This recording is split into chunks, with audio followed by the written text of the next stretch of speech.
Hello everyone, and thank you for tuning into the October edition of our Greater Vancouver Market Update, the place to go for unspun, unbiased analysis of our housing market here in the Lower Mainland. If you find this content valuable, please hit that like button, share it with a friend that's interested in real estate, and be sure to click subscribe on YouTube so that you don't miss out on any future episodes. All right, the fall market is officially here, and it's off to a cooler start than the weather we've been getting so far.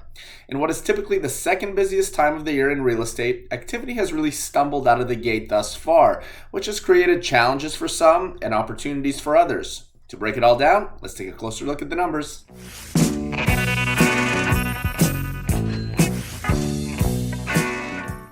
Let's start by reviewing last month's stats from the Real Estate Board of Greater Vancouver, beginning with our sales numbers.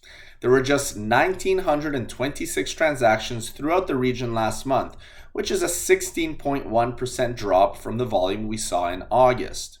When we look at how this compares to our September sales figures from a year ago, this is 13.2% higher than what we saw at the same time in 2022. But as I mentioned in the last few videos, we were right in the middle of 8 straight interest rate hikes at this time last year, and just coming off of a full percentage point increase last July, which had just about everyone taking a seat on the sidelines waiting to see how things would play out. From a historical perspective, this past September was 26.3% below the 10-year average for the month, which is obviously quite a significant drop. Listings, on the other hand, continue to head in the opposite direction, now eclipsing the 11,000 mark with a total of 11,382 total listings on the MLS system. These are the highest inventory levels we've seen in more than 2 years. So with demand represented by sales trending downwards and supply represented by listings trending upwards, our months of inventory has taken a considerable jump to 5.9 MOI. I always say 4 to 6 months of inventory is a balanced market, but that's not an exact science either, so I'll just call it right here. We are now fully in a buyer's market. So what does that mean? Well, more selection and choices for buyers, more negotiating power, favorable terms and conditions, and overall more control over the transaction. But perhaps most importantly, when you're around 6 months of inventory and higher, you will end up seeing downward pressure on prices.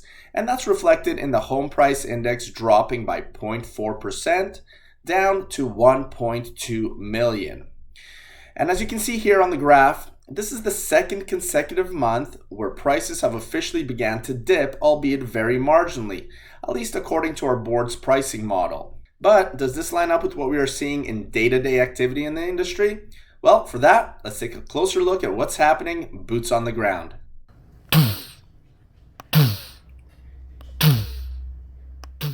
I think you guys know by now that I'm not one to sugarcoat things. If you were to ask me to describe the market right now in one word, I would say challenging. And I don't just mean for sellers trying to get peak prices for their homes. It's challenging for buyers who have seen their qualifying power evaporate despite having well-paying jobs. It's challenging for current homeowners who have seen their monthly payments skyrocket by thousands of dollars per month, nearly doubling in some cases.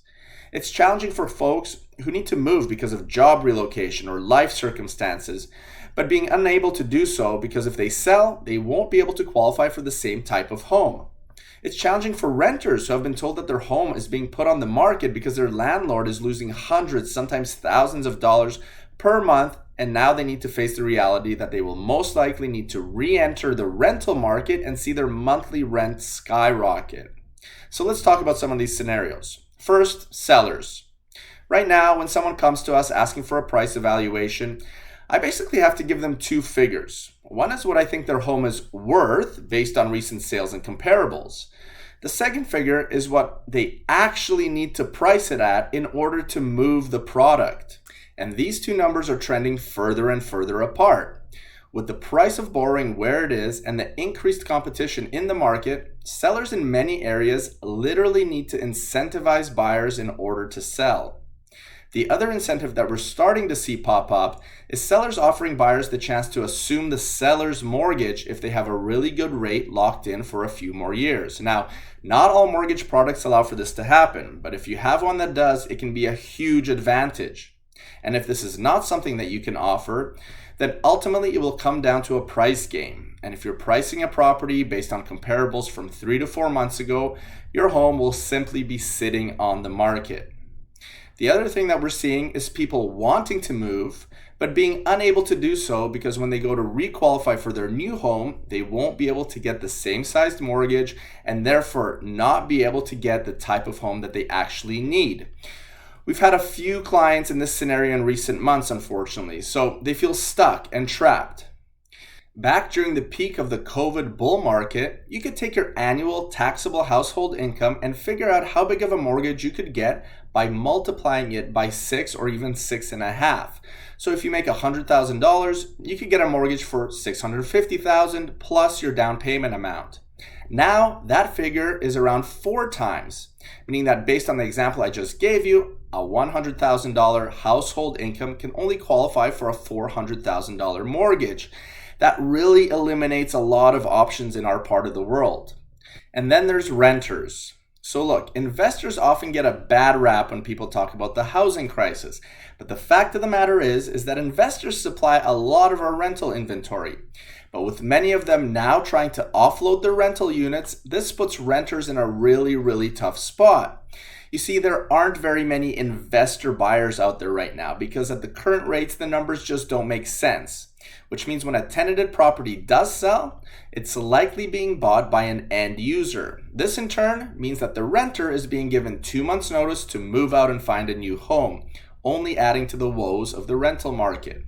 And because there have been really tight rent controls over the past several years, that renter now has to face the reality that their new rent will be drastically higher in the open market. So these are just some of the realities of what is happening out there right now, but it's not all doom and gloom for everyone either. We've had buyers secure some pretty amazing deals recently, ones that will look even better once the market begins to turn in the opposite direction. And let's face it, that's not a matter of if, in my opinion, that's a matter of when. So if you can qualify for the type of home that fits your needs, you hold a lot of power right now. You can pick and choose right now. You likely won't be in multiple offers. And you can really put a lot of pressure on the seller to negotiate a really good deal. And if you're upsizing, this is the market to do it in because typically speaking, the higher priced properties get hit harder in times like these. A, there's fewer buyers in the higher price points. And B, if hypothetically the market were to go down 10% and you're selling a $500,000 home, that's a price cut of $50,000. But if you're purchasing a $1 million home after that sale, that 10% reduction equals a $100,000 price difference. So you're actually making up ground by $50,000. As I've said many times before, real estate should always be looked at as a long-term investment. And as long as you're treating it as shelter and not a chip at a casino, you're going to be just fine. All right, that's it for me for this month. Thank you for watching. Please subscribe to our channel on YouTube and we'll catch you right back here in about a month's time. Take care, everyone.